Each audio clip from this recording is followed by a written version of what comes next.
Anyways, Nick Nurse is gone, and Michael Grange is on the line. What's up, Grange? How we doing? Oh, I'm good. How's it going, JD? Sorry for that. No worries.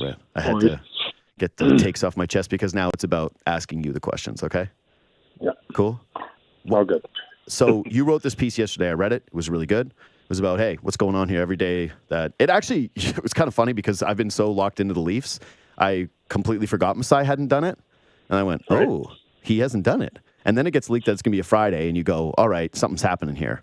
How long, is there any level of surprise to you that this is what the outcome was, given that they waited those extra few days? And, yeah, you sort of foreshadowed it again in your piece. Well, there's surprise in the sense of, like, I talked to, like, 3 or 4 people who would, a couple of people who would absolutely know, and a couple other people who would be in position to know or have a good feel for what's going down in the market and in the coaching market. And, there was a feeling that he was going to be back, that there was going to be some kind of meeting of the minds, and they'd find a way forward. And, maybe not as a big juicy extension, but some kind of compromise there. And, so from that sense, I'm a little surprised based on, what I knew 24 hours ago. Mm-hmm. But big picture, like I'd been saying all along, so that was a bit of a reversal for me. I mean, I was kind of saying all along that, how do you put the toothpaste back in the tube? There's definitely points of difference have certainly emerged this year. And, based certainly on the way Nick handled himself at, a couple of occasions at the end of the year, you would have thought that he'd be happy to go and they'd be happy to have him go. And, but I can't confess as of this morning when I saw that, I was like, I knew that was going to happen. It was, if anything, I was kind of anticipating going there and everyone holding hands and we're moving forward. But I was wrong. And, but that's the business. And I can't say they're wrong. I think this is, one move that's wise to make. And, there's a good argument here for a new voice. Yeah, and Adrian Wojnarowski already reporting that Ime Udoka will, in fact, be a front-runner candidate for the Toronto Raptors. So where do you think, because, 24 hours ago you thought, hey, they're delaying this thing, and yeah, it felt like it could go one of two ways, that they're saving it as a Friday news dump because they don't want the bad PR of saying we're back with this head coach who everyone felt like they were out on a month ago and just came off of such a disappointing season. What? Like, you're going to run this entire thing back? Or they were saving the Friday news dump because there was going to be a significant change announced. It was going to be one of those two things. But where do you think, like, this change potentially happened? Because, like, again, you're talking with people, it feels like they're going to have a reunion. And I know Nick Nurse was fired, but it does stand to reason that this is a firing where someone was like, well, I kind of quit, fire me anyways, I'm not here, right? Like, that Nick Nurse had more control in the situation than it would seem from the outside, that this is like a purely Raptors decision. Do you have any indication as to which side of these parties wanted out? I would think I think Nick was looking for a new opportunity, which isn't to say the Raptors were, throwing their hands up in horror. Oh no, what are we going to do? Yeah. I think that there were tensions this year. I've reported as much, and the kind of sticking points have been, some of the details we don't know, but the broad strokes are pretty evident, right? Like, I mean, this is a team that has spent 2 years not playing anyone off the bench in a significant way, and so. The coach always has the option of saying, well, when I play them, they're no good, but it's hard to get good if you don't play. And I think there was definitely a big difference of opinion on that. I think that the way they played was, it certainly it certainly could be effective and has shown to be effective at times, but it was very demanding on a team with a short bench that really rode their starters. Mm-hmm. And, and I think those would be the two main issues. And I think at times when that got questioned this year, Nick, felt unsupported. He would have, I think if they had fired him halfway through the year, Nick would have been happy with that. He would have been fine. I'll start looking for my job. Mm-hmm. And I think, so the fact that it got to this point is I don't think the Raptors wanted to make that move, but I wouldn't call it an amicable parting, but I don't think it's like Nick's world is crashing around him because he got fired, and I don't think the Raptors are, kind of running around chewing their fingernails going, oh, what have we done? What have we done? I mean, I think it's just time. I think Nick was a great coach here. He had, he showed himself in different situations to be really, really, really good. Mm-hmm. But he wasn't perfect. And guess what? When he didn't have a roster that included a bunch of Hall of Famers and all NBA players, he was like every other coach. He kind of struggled. And I think you could argue that that the fact that he didn't want to embrace a more development approach when, through some of that would kind of hurt him in the end. Yeah, I do think that it at least should be noted in all of this that as much he was a championship head coach, there was a lot of innovation during that time. Obviously, most famously, Box and One, which I'm watching the game yesterday. I'm watching the Suns game live at night, and I go, oh, cute. The Clippers are doing Box and One against the Suns late in this game. Oh, that's our thing. And so, yeah, Nick Nurse deserves a lot of credit for that championship run, but it should also be mentioned that he never won a playoff series without Kawhi Leonard. So it's like, yeah, all right. When we do the genius stuff, I go, yeah, I think the Raptors will survive. And so I'm just interpreting what you said there in terms of both sides and not being amicable. This isn't a kumbaya moment, obviously. It's still a firing. But, yeah, I think that the Raptors will be fine. They clearly had their backup plan idea in place, at least, with the Ime Udoka stuff. And I do wonder what this was like. That's why I asked the question in terms of, yeah, I wonder when they got in that room and they said, what does everybody want here? Yeah, whether or not the Raptors, like how it went, who basically made the first move of, I think we should make a departure here, whether it was the Raptors or whether it was Nick Nurse. I think that, yeah, that's going to be up. That's going to be fair game. Maybe something that we'll figure out soon here. But do you believe, because Nick Nurse kept saying at every media availability, or at least at his final two, that he and Masai Ujiri, like, I want to win, he wants to win. I want to win, he wants to win. We've got a good relationship. Do you think that relationship was as tight as he made it seem? Like, do you think there was some disconnect between the head coach and the front office in terms of the roster and the goals of this franchise?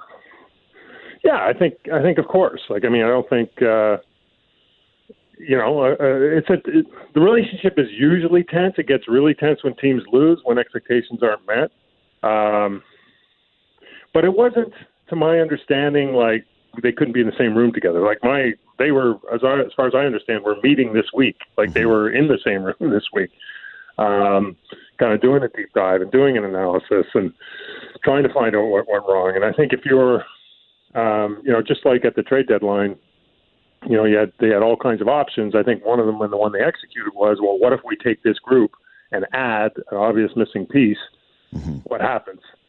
And so similarly, you come to this stage and you're like, well, what if we take this group and have someone who maybe we're more on the same page with than we have in the past? And I think another factor that I didn't mention is someone who is new eyes, new voice, and who is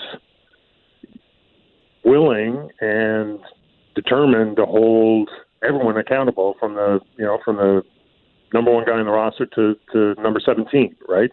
And I'm not saying, Nick didn't do that or wasn't capable of that, but I think internally there was a thought that some of that stuff had slipped. I think it's hard maybe at times to transition from, a super veteran championship or championship aspiring team to, a kind of a new group with new goals and new aspirations. And those guys need to be coached. They're not at the level of Marc Gasol and Kyle Lowry and these guys. And so there needs to be maybe a firmer, more direct approach. And, I don't know if that was a great strength of Nick's. I'm not saying it's something he can't do, but I think there was a sense internally that wasn't going on enough. And so, you can kind of say, well, I'm sure part of the discussions since the season has ended is like, this is what we need. Are you capable of doing it? This is what we want. Are you capable of doing it? Are you willing to embrace that? And, and if you're in Nick's situation, and I talked to a GM in the league the other day, and he said, look, he'll get a job.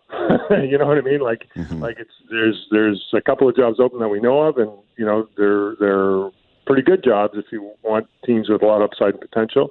in Houston and Detroit. Although he's not going to Detroit, we know that. Could you imagine?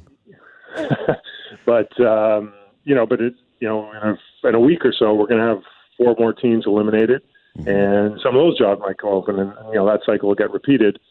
And if you're Nick Nurse going, you're going to get a job, and do you want to kind of try and reinvent the wheel here and be under scrutiny there, especially when probably it doesn't come with a 4-year, $40 million or $36 million extension or $32 million extension?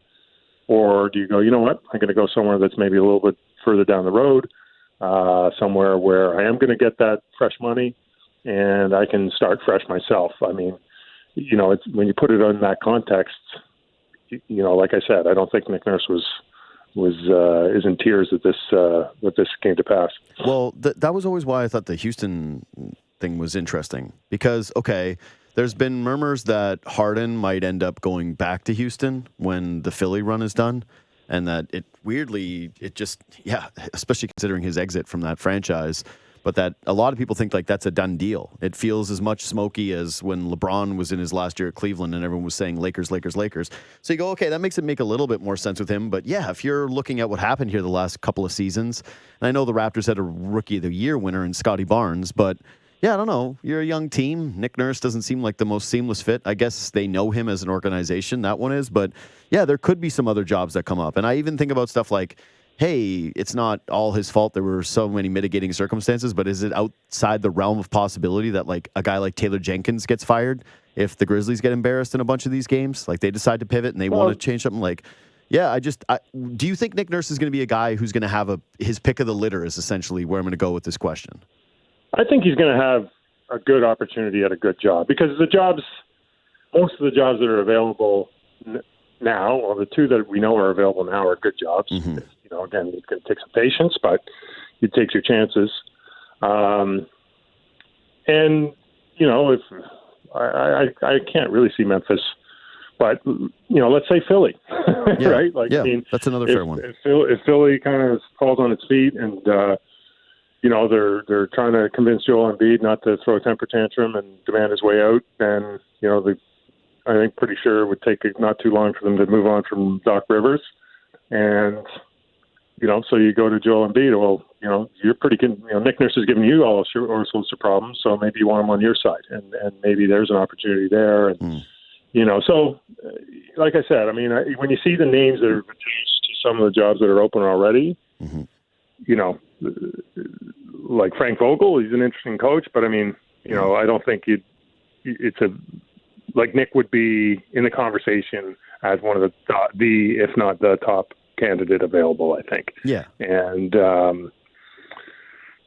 so like I said, he gets to avoid it. And I think coming here, I think they're in for some tough sledding here. Like I could be wrong, but I'm not sure that there's an obvious and quick way to turn things around and get to, a conference final type contender. Mm-hmm. And so when you've already been here and you've been to the mountaintop, again, if there's an easier option, you take it. So, and like I said, I think if Nick Nurse, when they were 12-21 from November 30th to February 1st, and somewhere in the middle of that, I would not have been surprised if Nick Nurse had sort of been wishing to be fired, know. So I don't think this is, again, I think this was coming. Yeah, I thought it might have been avoided, but it wasn't. I would imagine that, the shine hasn't come off of Nick Nurse because of, the way that things ended in Toronto. That the rest of the league would still view him as a highly coveted head coach, even though, like I said, some of the stuff with the development and the winning post Kawhi has not really been there. Okay, so I think this is the big one for Raptors fans, and it's probably I know that this is happening so quickly, and so it's almost unfair to ask you some of these questions, but I think the fear that Raptors fans would have in a move like this is that you completely blame the head coach and then try to run back the roster with a different set of eyes and a different head coach and see what happens to you. Do you think that this move materially impacts the way that they're going to approach this offseason from a roster construction standpoint? Hard to say. I mean, it shouldn't, right? Like it should be, you should be able to see through, you should, you should be able to properly assess your roster and not make those decisions based on, well, our coach didn't like our team, so we'll fire him and get another one in here. I think the fact that they made this move, it shows that, hey, they're willing to make moves. They're willing to, the current status quo isn't good enough. But I would just caution and say, it's hard to make moves. I think the number of options they have is fairly limited. And, when you boil it all down, it keeps going back to Pascal Siakam. Mm-hmm. And, it's hard to kind of convince yourself you're going to improve your team by trading your leading scorer, I believe leading rebounder and second best playmaker, and a sterling citizen who developed in the organization, and you know what I mean, like you might and it might be necessary to bite that bullet, but if you're an incoming head coach, and let's say it is Ime Udoka, who the last time he was coaching was in the NBA Finals. He might be interested in coaching Pascal Siakam, right? Mm-hmm. And so, so when you take that out of the equation, it's really hard to see moves other than on the periphery and using your mid-level, and, maybe you've kind of packaged something around Chris Boucher or whatever, but, you're not talking about fundamental changes to your roster. But I could be wrong, right? Again, if you're trying to be aggressive with this team, I think it is Siakam who sort of has to be most likely included, and maybe that really does get you more balance. It opens up more room for Scotty Barnes. It builds up your prospect capital a little bit, builds up your draft equity a little bit, and it can become part of a bigger plan. But I don't think this move guarantees the next move. Well, I'll just say as a history lesson for Raptors fans that's what everybody thought when they hired Nick Nurse, was that, hey, they're just running it back and it's a different head coach. And then they made the trade for Kawhi. So I'm hoping that it's a very similar mindset of, yep, we are making a change at the top, and we hope that this does have a direct impact on our culture and all of these different things, our strategy, some communication potentially, some resetting of the lines of communication between the front office and the coaching staff, but that ultimately, yes, everything still remains on the table if the right deal does come along. Do you think Ime Udoka is the number one candidate? Like, is his name being out there for so long and now immediately getting pushed today, does it feel like it's him or bust to you? I would think that there would be at least 3 or 4 names considered. Mm-hmm. I think you're doing bad business if you have one guy and you don't already have him under contract. Mm-hmm.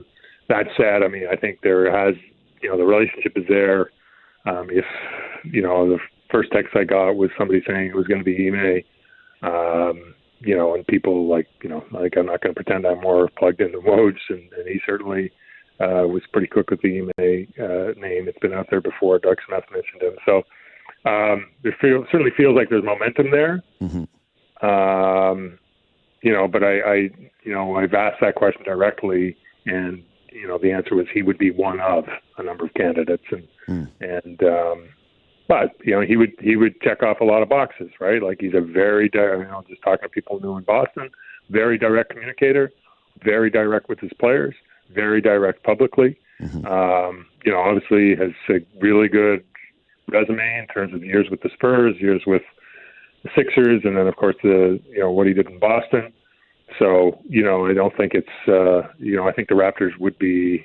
I think he'd be a great hire if they could get him. Again, if you're going on the list of names you see attached to a number of these jobs, mm-hmm. I think he'd be right at the very top. Well, and it's nice that Brooklyn floated the test balloon with Ime, and everyone went, you can't add more drama to the situation, you can't add, but now it just feels kind of like, yeah, all right, that's done. And I'm sure it will be a story when he does return in terms of his past and the reasons that he was fired, and he'll have to address that in some way. But I do think that, the time in between that now has, materially changed the way that it's going to be perceived by NBA fans or whatever fan base does end up getting him. Okay, so last one for me, and I know you got to fly and then get down here to this media conference, which again is today starting at 11 o'clock. You used truth serum in your latest article, which I noticed because It's my thing. Yeah, but if you could give truth serum to Masai Ujiri today, what's the number one question you want answered? What's he going to do with his roster? How much accountability he's going to take for a roster that has some very obvious holes. And maybe an offbeat one would be: do you think, in a weird way, they were set back by the year they had last season? Right? Like they kind of cheated them, not cheated, but they kind of finagled their way to 47 wins. And I think we look back on that, there's a lot of fool's gold there. And, had they won 37 wins or 32 games and, picked, ninth in the draft and not made the, the Thad Young trade and this, that, and the other, right? Then, you know what I mean? Like maybe they needed that additional development year to sort of to solidify what they had. And, in a weird way, I think that year, which was so delightful in many ways, I think in a way, in some ways kind of they're paying for it. But I doubt but that's just me thinking weird. I actually think that is a super important question, especially considering, I'll do this and I'll let you go, but yeah, considering the discussions that we were having about the Raptors season going into that year and then how quickly it flipped. And yeah, you're bang on. And that Thad Young trade and having the hangover of that a year later, that's what makes it so weird to think about the Raptors admitting that they made a bit of a mistake getting overly aggressive because, yeah, if you trade guys like Pascal Siakam, you take a step back roster-wise, you don't own your first-round pick next year. Like you make that decision look even worse, and it's not as protected as I think a lot of us expected it to be when it first happened. Anyways, Michael Grange, I look forward to listening in on Masai Ujiri today. Look forward to your questions, and thank you so much for doing this today. I really do appreciate you coming on the fly, buddy. Okay, no problem. Anytime, JD. Cheers, pal. There's Michael Grange, senior reporter for Sportsnet.